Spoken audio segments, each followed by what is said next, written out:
You're listening to the Wonder Women of Aviation, a podcast that helps preserve the history of women in aviation and highlights women involved in aviation.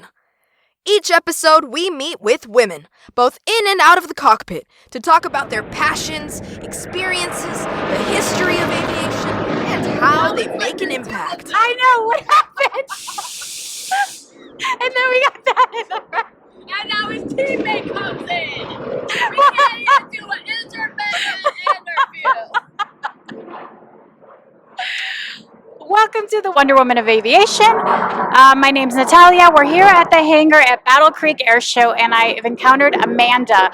Amanda is part of an all-women's skydiving team called the Misty Blues. Amanda, thank you for doing this impromptu interview. You're welcome. I want to start out with the name. So tell me a little bit more about like where you came up with the Misty Blues. As soon as this jet passes by, I don't know, there's two flying in the air. All right, so tell me a little bit more about Misty Blues, the name. I know you started in 1981, started doing air shows in 86. So just walk me through like a little bit about the history of it. All right, so the team got started kind of unofficially in 81, and I forget the first owner or leader of the team. I forget her name. And then in, I think, 1984 or 85, Sandy Williams kind of took over the team and organized it. And the Misty Blues have been a member with ICAS since 1986. And so then the Misty Blues started performing in air shows and not just doing skydiving demonstrations at different events and sporting events and stuff. They got into performing at air shows. And then after a while, or I think it was like 12 years, she had to... Oh, now I'm doing that! You can edit that out, right? Oh, yeah. The magic of editing. Like, where's my calculator? That's not even enough time for me to do the math still. oh my gosh. So the F22s, right? Yeah. Yeah. I think it's actually one. He's just interrupting the interview extra. I how dare you? I think someone told He's him. like, they're talking. Let's talk with them. Let's just mess with them. Okay, so going back. All right, and then Cindy Irish took over the team after I think about 12 years or so, and then she ran it for 13 years, and then I took over the team in. Oh man, I should know this. You should. 2013. Okay. I think. What year is this? Hold on. 14. I think 2014. Okay. You know, this year's been crazy. So, you're like, what happened to 2019? Oh no, math. It's actually my best subject, believe it or not. Okay. I'll let you slide. It's the pressure. It's it's the pressure of that. And you got a mic in your face. Okay, so you started, you took over the team, over 7 years ago? Yep, I think so. Okay, that sounds about right. We'll go with that. So what does it take to be let that pass. I'll start again. Edit that out. So what does it take to, first, let me go back. So what made you want to pursue skydiving? I know for me personally, I'm deathly afraid of heights. So what made you decide, okay, I'm going to get in a plane, I'm going to jump out of it? My mom kind of helped with that, actually. Okay. Because so I was a workaholic when I was a teenager. I've always had 2 jobs, worked full-time or time and a half while in high school. And there was one afternoon I had no jobs to work, and I was bored, and I was sitting in my mom's kitchen, and I was like, what do people do when they're bored, Mom? And she was like, why don't you go watch TV? And I was like, but what do I watch? What's on? Because I still don't own a television. Really? Wow. Yeah. And so, and then she was like, well, why don't you go shopping? And I was like, to buy what? I have everything I need. I don't want to just spend my money. I worked too hard for it. And then she was like, well, I don't know, Amanda, like, just go do something. And I was like, wow, I feel like an old person. My life is so boring. I don't even have any hobbies, nothing. Right. And I was like, I need to do something exciting, like jump out of an airplane. And she looked at me and she goes, don't you dare. And I was like, done. I'm doing it, Mama. I got up right there, right in front of her face, went to her phone, called information. This was before the internet existed. Okay. You're like, called, I dialed 411, and I asked for a skydiving place, and they gave me a number, and I called and set up the appointment, and I went that weekend. And then after my first tandem skydive, I tried to go back to work and act like a normal person, but it was stuck in my head. The whole experience, I just kept replaying it in my head, and it was so distracting, and I couldn't get it out of my head. And I was like, oh my gosh, that was amazing. I have to do it again for like a week. And I was like, that's it. And I was like, next weekend, boom. And every single weekend since then, I just keep going and going. I love it. Yeah. Wait for it. That's one of my questions, so let me wait for this jet to pass by. So the feeling, you said you couldn't get it out of your head. That was a feeling that I'm sure you may or may not be able to describe. For me personally, like I went in one of those indoor skydiving places, and someone's like, well, it's very similar. I'm like, I doubt that it's very similar to a wind tunnel. So can you like talk about like the feeling of what you first felt? Like what did it feels like to be skydiving? It was abnormal, which is an understatement, but when you're all strapped up to someone... I hope that was... Was that intentional? Hopefully that was meant to happen. Yeah, sure.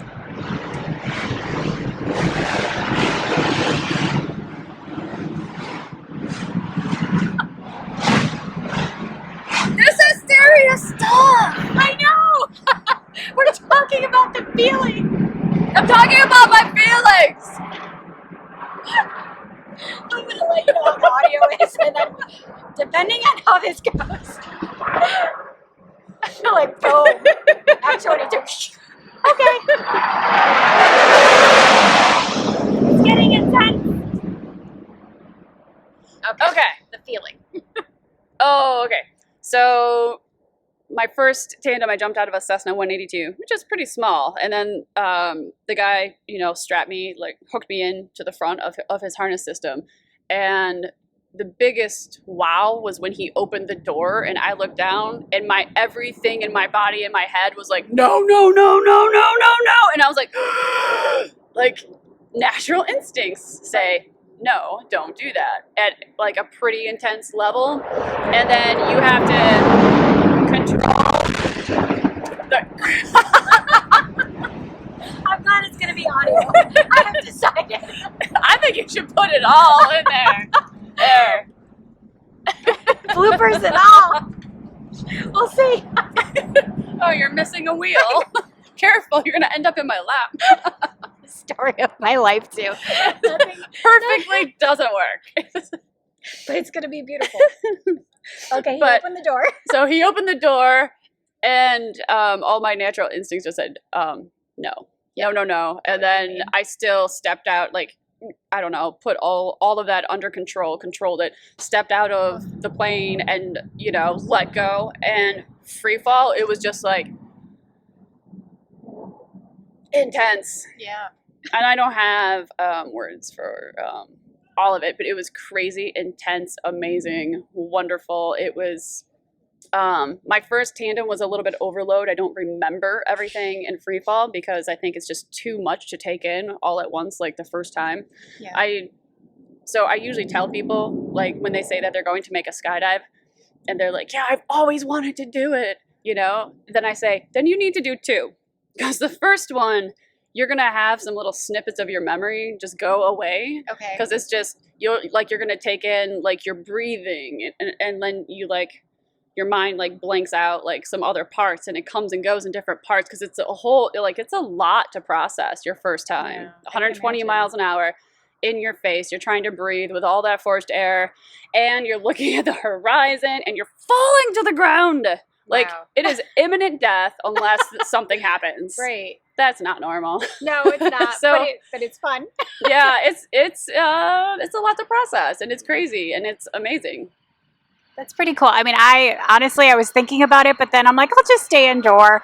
I even asked Patrick, my husband, I'm like, we should do it. We should totally. He's like, nope. I'm like, you fly planes upside down. And he's like, nope, I will never skydive. So yeah, kudos to you, because I think that personally, like I said, I'm deathly afraid. So I'm like, well, that's no. normal. If you weren't, that is abnormal. And then if you're absolutely like not afraid at all, I'm not sure if an instructor would take you. Yeah. Because then they'd be like, why are you not afraid? Do you want to die? Because I don't want to die. Like, should I? Then that makes the tandem instructors pause and be like, something's wrong with this chick. yeah, like, what do they have planned? Why are they not nervous? Yeah, that's so true. It's actually kind of a red flag if the person is totally not nervous at all, genuinely not nervous. It's not a good sign. Like something's wrong with this girl. Okay. So yeah, that you described the feeling. So to become, I guess, a professional, because you would consider yourself a professional. It sounds like you had 16 with all the team members. So there's 10 team members. You've had 16 world records, and 4 of them were national, 12 were state. So do you have like a certification process to become a professional skydiver? Like, when can you like do it professionally? Because obviously that's what you do as a career, right? Or most of you have other day jobs, but for the most part, it's part of your life. So what does it take to become a professional? Years. Okay. It took a while. So the USPA, the United States Parachute Association, is our governing body. I've never heard of it. Yeah, I don't see why you would, but it's an important organization to me and all of the other skydivers. So we have a lot of self-governing rules, so that way the FAA doesn't have to get involved and stuff. And so it's, the experts make their own rules, and the FAA adopts looks over those and adopts them and stuff. And it's intermingled and webbed with, the FAA's rules and all of that. Okay. But so the USPA has a whole student program and a whole learning progression and several pathways that you can take to become a licensed skydiver, so that you can jump on your own with your friends without an instructor or a coach or anybody guiding you. Okay. And after a minimum of 25 skydives and passing a bunch of tests and performance evaluations, then you can end up being an A licensed jumper. And then after that, I believe it's 100 skydives, or is it 50? Now I forget. Okay. But to get your B license, and then 200 jumps to get the C license, along with some tests and performance checkoffs that you have to get evaluated on and stuff. And once you get your C license, then you can do skydiving demonstrations. And then there's the D license, and once you get your D license, then you can work getting your pro rating, which the pro rating allows you to do extra stuff. Okay. So air shows are usually considered to be open field landing area. Like it's a really big, wide open landing area, even though we have our designated parachute landing area. So the FAA requires that a C license jumper does those, but to jump into stadiums or to do anything tricky, then you need your pro rating, D license and pro rating. Okay. Yeah, I was looking at, I was reading your bios. I'm like, what's the difference between C and D? I'm like, what? This is a whole different territory. So I'm like, okay. Yeah, it's a tiered progression of getting your licenses to get, and other, like I said, like a checklist of evaluations and quizzes and tests that you have to do along the way. And you have to be, you have to pass everything. Okay. So you don't actually, you don't have to go and get all of the licenses. But if you do, you can do more and cool skydives. Yeah. And be at air shows and perform at air shows, which I saw you ladies perform, and I was like, oh my gosh, amazing. And I know the winds were picking up a little bit. So that was one of my questions, my own personal questions. I'm like, how do you find that target, right? And how do you maneuver or get around the winds? Is there something that you do? I'm sure there is, obviously, but can you talk about that? Yeah, so you probably didn't see this, but before we jumped out of the plane, before the air show actually started, we flew up a little bit earlier on the first jump, and we threw a wind drift indicator, which is 20-foot long yellow ribbon that's biodegradable. I've seen it before. Yeah. Yeah, so we throw that out at 2,000 feet, like right over our target, and then we keep our eye on it, and we watch where the wind blows it, and then we take that distance measurement, move it upwind, and then that's the spot that we get out at upwind to land back at our target. Okay. So that's the main thing that we do. We also look at the weather and the winds at different altitudes. We do that as well.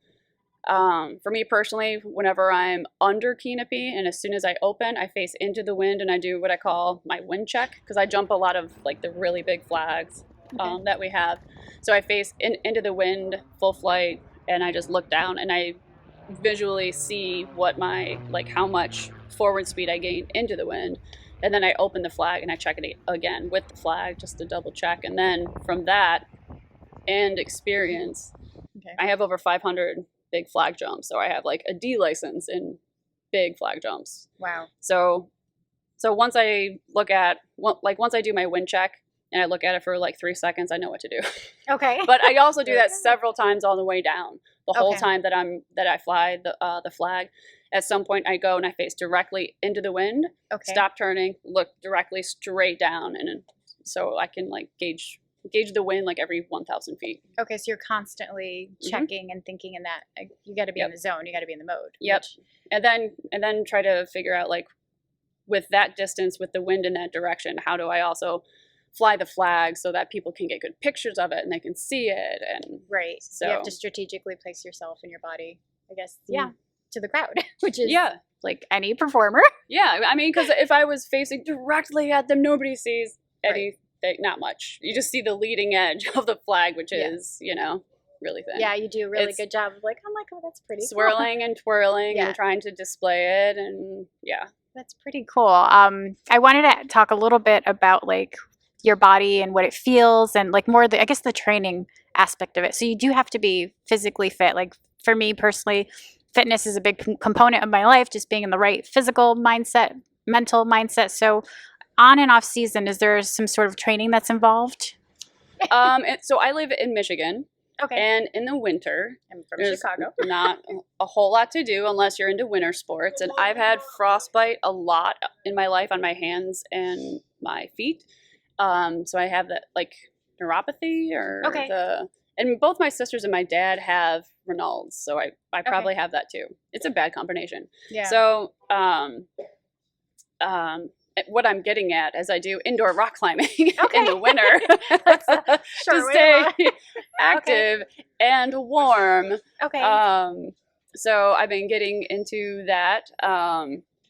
Actually, so this past winter when the gyms like kind of started opening up and stuff, and I was like getting back into it. I got my first 5'11" of the season. I was like, yeah, and that's how I ended it. And then I had no surgery, and I was like, oh, I can't keep going. I want my 11B. Oh. But like once summer gets here and skydiving season starts, like everything else goes on the back burner. Now, how often do you have to like get in the air and practice? Because I know there's 10 ladies, right? So it's probably pretty hard to get all of you together unless you're all from the same state. So how often do you practice before a show or throughout the season? One of the girls on the team, her name is Sarah. Her and her husband own a drop zone in South Carolina.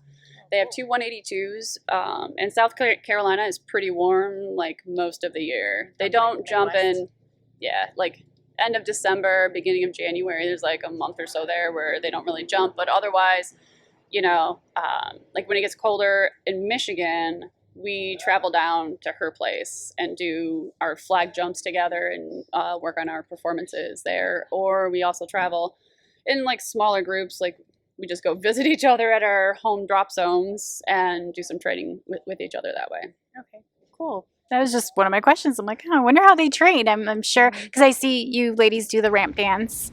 similar to aerobatics. I'm like, oh, that's so cool. Like, I think I filmed you guys, lady. I'm like, oh, cool.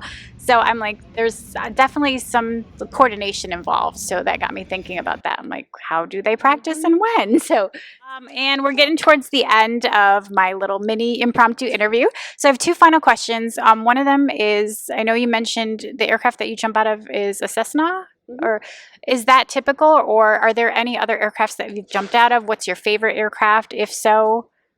Yeah, so I own a Cessna 182 that has the modifications on it for specifically for skydiving. And that, well, that's all I can afford. But there are a lot of bigger planes. That's enough. Okay. But there are a lot of other aircraft that you can jump out of that are bigger. Okay. Like the King Air. There's a couple King Air skydiving planes in Michigan now. Caravans are popular. Twin Otters. Okay. Let's see, my favorite plane that I jumped out of, I think would be the C-130 Okay. Oh yeah, that's pretty cool. in Dayton. Yeah, that Oh was. my gosh. It was pretty amazing. Is there like a plane like other than that? Oh you no! remembered. Can I change my mind? You can, Oh. but I won't edit it. No, I'm just kidding.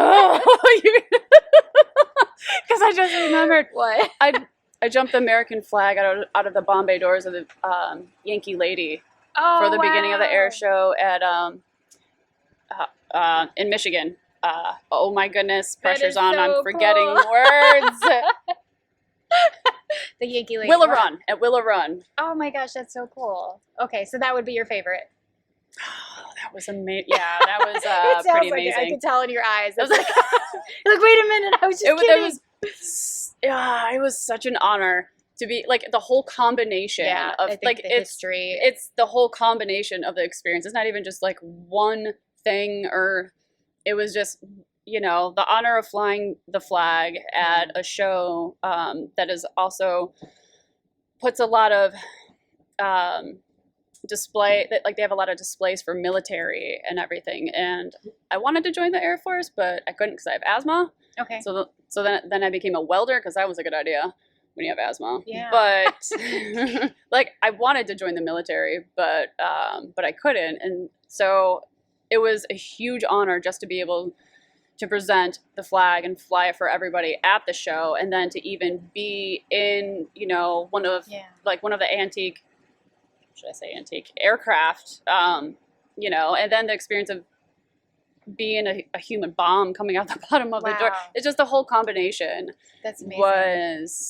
It was a huge honor, and it was an amazing experience too, skydiving wise. Okay, maybe I'll keep that. Maybe I will edit it. I'll think about it. I know you mentioned in the little bio you sent me that only 12% of skydivers are women. So I wanted to just briefly touch on that. Why do you think that, and I am promoting women in aviation, so that percentage is at that number personally? Like, do not a lot of women pursue this, or do they not know about it? What are your thoughts? Well, I'm sure it's a multifaceted, the reason is a multifaceted, Right. Reasons for that. I think some of it is some people aren't introduced, Okay. To aviation. I mean, wasn't.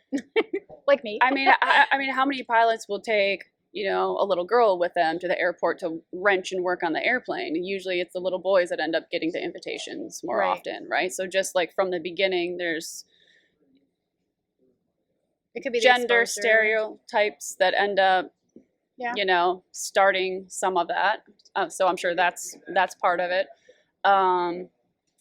Also, to go out and get into aviation and, whether it's skydiving, hang gliding, flying. I'm sorry, hang gliding is flying. I mean, or, Yeah. Just with in an general. engine or not. Yeah. Well, that's what my podcast is about. It's like in aviation, whether you're in the flight deck or not. So Yeah. aviation in general, I think. Or even wrenching on the planes, being an A&P. Right. So it's a big leap to say, I want to do that with having minimal exposure and understanding of what it is that you're making the decision to get into. Right.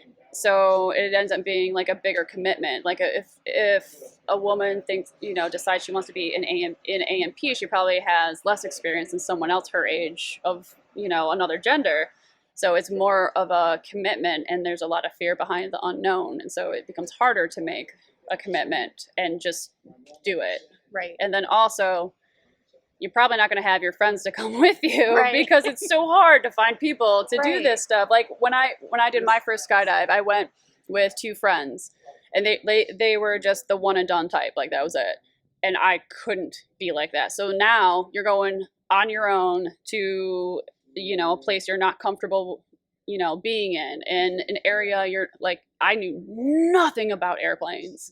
Absolutely nothing. Right. And so like it's just a whole new experience. You go there without friends or social support or anything, and it's a big step. I mean, you build your social network, and you end up having your own family there. Like once you get in there, and everybody's really cool. Right. Just like with aviation, like air shows in general, like it's this little family that you learn to grow to love. And I'm like, oh wow, like it grows on you. So I think what you're doing, the 10 of you or more, is definitely empowering. And when I saw you, I was like, I have to talk to her. I have to see what they're about, which I think it's amazing what you're doing for women in aviation. So that's cool. Thank you. One last question. I know that was the last one. The colors, the pink and the blue, I think is amazing against the sky. Did you choose, obviously, well, no, 1981, it was probably already chosen, but was there a specific reason behind the colors, or that you know of? I don't know. Not that I know of. Okay. Yeah. Okay. Nobody has asked me that. I love the colors though. I mean, because you have you kind of have representation of the stereotypical colors for both genders and stuff, right? And my guess would be because the original creator of the team loved blues music. Okay. Because the Misty Blues started, they were the female team grouped together with another skydiving team with the guys. So it was the rhythm and the blues and the Misty Blues. So and there's there's a jazz rhythm group, and blues. I think, They're called a the jazz Misty singer. Blues. Okay. Mm-hmm. That's or no, there's a song. I don't know if it's a jazz singer, which I'm going to research, or a song, but when I researched Misty Blues, like a jazz singer came up. Yeah, like, because they love, or the person that started the Misty Blues loved blues music. Okay. So that I'm makes guessing sense. it's a mix of like loving the blues and then with a little bit of pink Okay. to represent like the women on the team too. That's awesome. So. Well, thank you. I think you all are amazing, and you're true Wonder Women of Aviation. Now, for those that are listening or watching, I haven't decided yet, where can they find you other than at an air show or learn more about you? So we have our website and then also social media. So we're on Facebook, and a lot of the girls, they do a lot of our social media posts there. If anybody is listening and they're local and they live in Michigan, they can come to Skydive Michigan, and there will be 4 of us there. Oh, awesome. Any given weekend. There's good weather. When it's not winter and snowing and tornadoes. Yes. Oh my goodness. I was there when the tornado. No, I was still there. Really? Mm-hmm. Oh, I was at the airport. I was at O'Hare. I worked at the airport. That's my other job. So, oh my gosh, I'm just like, it's been horrible. It has been. It has been. But yeah, me and Kim, we were packing the flags, and then me and Steve, we were working on pyro stuff. Fun. And I was like, there's tornado warnings. I hate bad weather. I have respect for Mother Nature. I do. Like all of it. And so I was like, tornado warning! And I'm inside sheet metal. Not a good combo. Well, Amanda, thank you. Thank you for, taking the time. I know you're going to jump up again tonight, or are you guys done? Yes. Okay, yep, cool. Yep. All right, I'll let you get prepped for that. So thank you, everyone, for listening to the podcast, Wonder Woman of Aviation. Thanks for listening. And if you enjoyed this episode and you'd like to help support the podcast, please share it with others.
Woman, Wonder Woman.